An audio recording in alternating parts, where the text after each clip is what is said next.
통합과학 승부원트 차씨입니다. 우리는 지금 역학 시스템을 배우고 있고요. 지난 차씨 영상에서 힘에 대해서 자세히 알아보았습니다. 이번 영상에서는요, 운동에 대해서 자세히 배워보도록 할게요. 자, 운동은 힘과 마찬가지로 일상생활에서 사용하는 의미와 과학에서의 의미가 조금 다른데요. 그럼 과학에서는 운동을 어떻게 정의하고 있는가? 자, 과학에서는요, 운동을 물체의 위치가 시간에 따라 변하는 현상으로 정의하고 있습니다. 그러니까 어떤 물체가 A라는 지점에서 B라는 지점으로 이동을 했어요. 그러면은 그 물체는 운동을 했다라고 표현을 하는 거예요. 자, 그리고 이 운동의 구성 요소로는 위치, 속도, 가속도가 있는데요. 이 위치 같은 경우는 여러분들 너무 쉬우니까 넘어가도록 하고 속도와 가속도에 대해서 자세히 설명을 해보려고 합니다. 먼저 이 속도는요, 우리 이 속도와 비슷한 용어 뭐가 있죠? 속력이 있죠. 여러분들 이 두 가지를 많이 혼동해서 사용을 하는데, 속력은 말 그대로 물체의 빠르기를 의미합니다. 그럼 속도는 무엇이냐? 무엇이 다르냐? 속도는요, 이 속력, 즉 물체의 빠르기, 물체가 운동하는 그 빠르기에 방향까지 포함한 개념입니다. 자, 그래서 속력이 물체의 빠르기 그 자체를 의미하고요. 여기에 어떤 방향으로 이동을 하는가, 그 방향까지 포함된 개념이 바로 속도이다라고 여러분들 이해해 주시면 되겠어요. 자, 우리가 보통 속력을 구할 때 어떻게 구하죠? 속력을 구할 때 시간분의 이동 거리를 통해서 속력을 구하죠. 그럼 속도는 어떻게 구하냐? 속도, 그리고 속도의 기호는 V를 씁니다. 자, 속도는 시간분의 속력 같은 경우는 이동 거리라고 했죠. 그런데 속도 같은 경우는 시간분의 변이를 통해서 구할 수 있습니다. 이 변이라는 것은 물체의 처음 위치에서 나중 위치까지의 위치 변화량을 의미합니다. 위치 변화량이다 해서 변위라고 하는 거예요.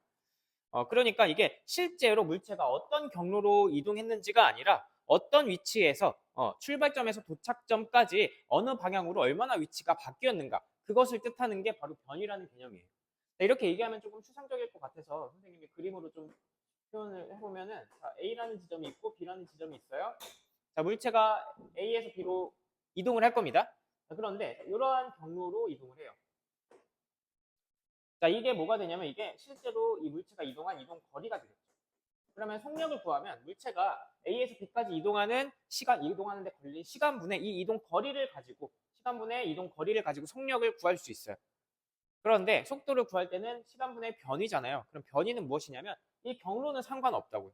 그냥 최종적으로 출발점에서 도착점까지 위치가 얼마나 변했는지만 중요해요.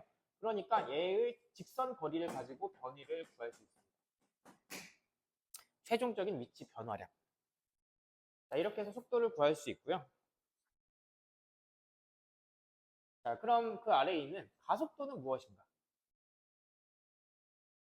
자, 가속도의 정의를 선생님이 써보면은, 이 가속도 같은 경우는 단위 시간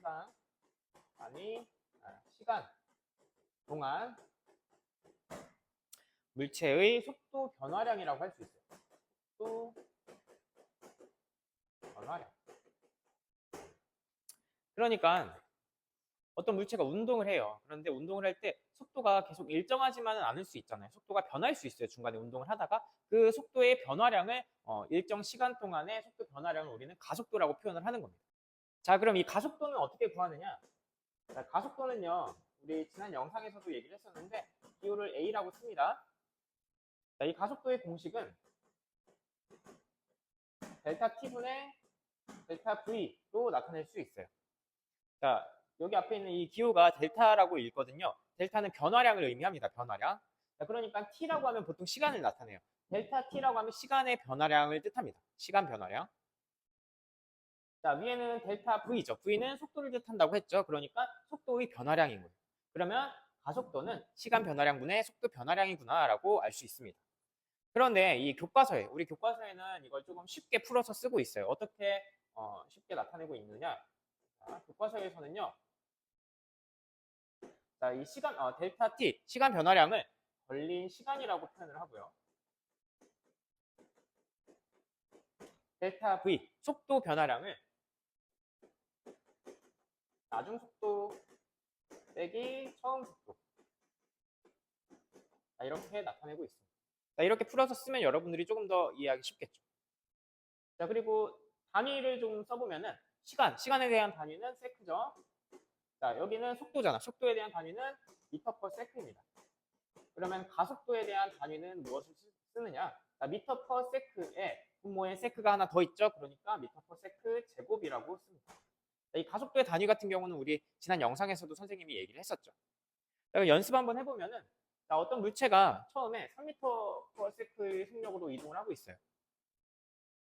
자, 그런데 자, 시간이 뭐 3초가 지났을 때 이 물체의 속도가 6m per sec로 증가했어요. 변화했어요. 자, 그럼 이때 가속도는 어떻게 되느냐라고 구해보면은 자, 나중 속도가 몇이었어요? 나중 속도가 6이었죠? 그리고 처음 속도는 3이었습니다.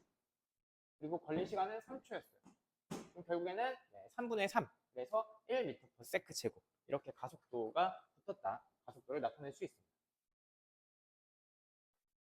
자, 그럼 이제 가속도의 방향에 대해서 좀 얘기를 할 건데, 이 선생님이 아까 속도라는 것이 속력이라는 빠르기에다가 방향까지 포함한 개념이라고 했잖아요. 가속도도 속도이기 때문에 방향이 있습니다. 그런데 이 속도가 변화예요. 이 속도의 변화량이 가속도인 건데 단위 시간 동안에 시간 변화량에 따른 속도의 변화량이 가속도인 건데 이 속도가 빨라질 때가 있잖아요. 속도가 변하는데 그 속도가 빨라질 때. 자, 그때는요. 가속도의 방향이 원래 운동하고 있던 속도의 방향과 같다고 할 수 있습니다. 너무 당연한 말이겠죠. 원래 이동을 하고 가지고 있던 속도의 방향과 가속도의 방향이 같으니 당연히 속도는 빨라지는 쪽으로 변화를 한다. 자, 반면에 속도가 변하긴 변하는데 이게 느려질 수도 있어요. 자, 이때는요. 가속도의 방향이 속도의 방향과 반대라고 할 수 있어요. 원래 운동하고 있던 속도의 방향이 있는데 그것과 반대로 가속도가 작용을 하면은 당연히 속도는 감소하게 되겠죠. 자, 여기까지가 이 운동의 구성 요소에 대한 내용이었고요. 이번에는 판서를 한번 지우고 운동의 종류를 조금 살펴보도록 하겠습니다. 그럼 이제 운동의 종류에 대해서 살펴보도록 할게요. 자, 운동에는 여러 가지 종류가 있지만 선생님은 딱 두 가지 얘기를 할 겁니다. 첫 번째로 등속 직선 운동. 자, 이 등속이라는 것은 속력이 일정하다는 거예요. 그리고 직선 운동은 이 물체가 한 방향으로 일직선으로 운동을 한다는 것입니다. 그래서 이 등속 직선 운동은 속력과 방향이 일정한 운동이다라고 얘기할 수 있어요. 그런데 이 속력과 방향을 묶어서 얘기를 할 수 있는 개념이 속도가 있었죠. 그래서 등속 직선 운동은 속도가 일정한 운동이다라고 표현을 할 수 있습니다. 자, 그런데 우리 지난 영상에서 힘에 대해서 배웠어요. 힘이라는 것은 어떤 물체의 모양이나 운동 상태를 변화시킬 수 있는, 운동 상태의 변화를 유발할 수 있는 원인이라고 얘기를 했었죠. 그리고 그 운동 상태에는 이 물체의 속력이나 운동 방향이 있었습니다. 그러니까 힘이 가해지면요, 이 속력이나 방향이 변해야 하는 거예요. 그런데 이 등속 직선 운동을 하는 물체는 속력과 방향이 변하지 않고 일정해요.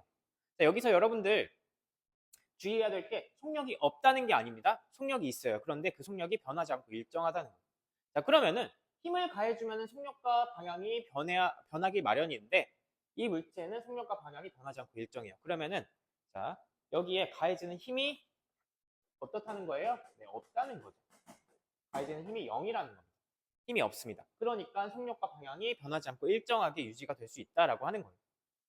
자, 대표적인 이 등속 직선 운동의 예시로는 뭐가 있냐면 여러분들 에스컬레이터나 아니면 무빙워크 이런 게 있어요. 자, 무빙워크에 딱 올라가면 어때요? 일정한 속력으로 일정한 방향으로 쭉 움직이죠. 그렇죠? 우리 그때 힘 들여요, 안 들여요? 힘 들이지 않아요. 알겠죠? 자, 그런데 우리가 이제 여기서 무빙워크에서 조금 성격이 급한 사람들은 어떻게 해요? 막 걸어가죠. 우리가 힘을 또 주는 거예요. 그러니까 속도가 어떻게 돼요? 속력이 변하게 되죠? 방향도 변할 수 있어요. 이해가 되셨죠? 자, 선생님이 그래프를 하나 그려볼 건데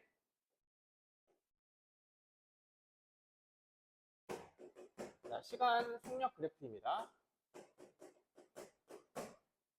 등속 직선 운동의 시간 속력 그래프는 어떻게 그릴 수 있느냐? 자, 속력이 있죠? 있는데 시간에 따라서 속력이 변하지 않고 일정해요. 그러니까 이렇게 그릴 수 있겠죠. 자, 그러면은 이 그래프의 아래쪽에 있는 면적. 자, 이 면적이 의미하는 게 무엇일까요? 자, 우리 면적을 구하려면 어떻게 구해요? 네, 가로 곱하기 세로 하면 되겠죠. 그러면은 가로가 시간이고요. 그리고 속력이죠. 세로는. 자, 시간 곱하기 속력하면 결국 뭐가 나와요? 네, 이동 거리가 나오죠. 자, 그럼 이 시간 속력 그래프에서 이 그래프의 면적이 의미하는 것은 이동 거리를 의미하구나라고 여러분들 알아주시면 되겠어요. 근데 만약에 뭐 여기가 속도라고 나오면은 그럼 여기도 이제 속도가 되겠죠. 그럼 여기가 이동 거리가 아니라 변이가 될 겁니다. 자, 두 번째 운동은요. 등가속도 운동입니다.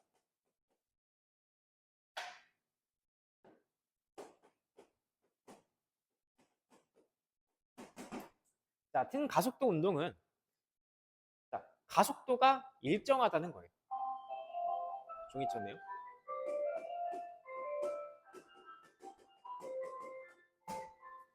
이 가속도라는 것은 선생님이 아까 시간에 따른 속도 변화량이라고 얘기를 했었죠. 그러니까 가속도가 일정하다는 것은 가속도가 있다는 거예요. 그러면 속도가 변한다는 겁니다.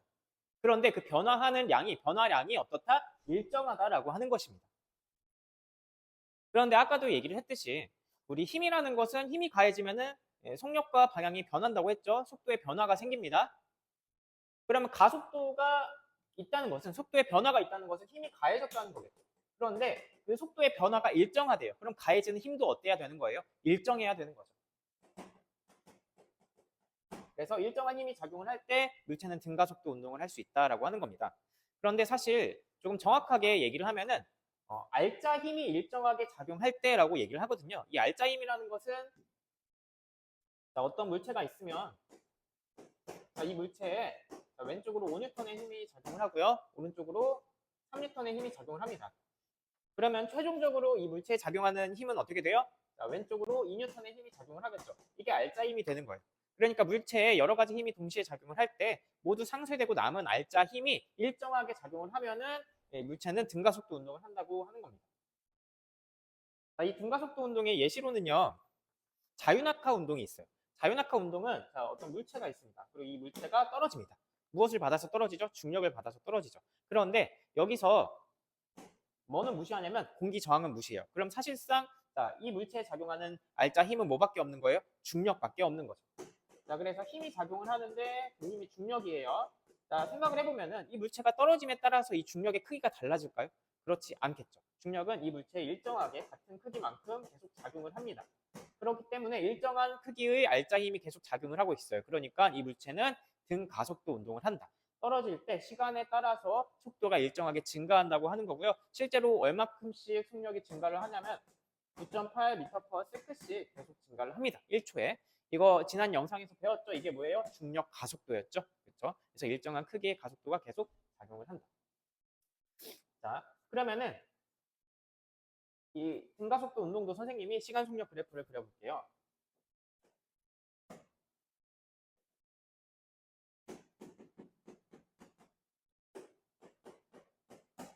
자, 등가속도 운동 같은 경우는 시간에 따라서 속력이 일정하게 증가해야 되죠. 증가하니까 우상향 그래프를 그릴 건데 일정해요. 그 간격이 증가하는 간격이 일정해요. 그러니까 이렇게 직선을 그릴 거예요. 자, 그리고 여기서도 마찬가지로 이 그래프의 면적이 의미하는 게 무엇이다? 결국에는 이동 거리이다. 이건 똑같습니다. 네, 이렇게 해서 이번 영상에서는요. 운동에 대해서 좀 자세히 알아보았고요. 다음 차시 영상에서는 방금 얘기한 등가속도 운동의 예시였던 자유낙하 운동에 대해서 자세히 배워보도록 하겠습니다.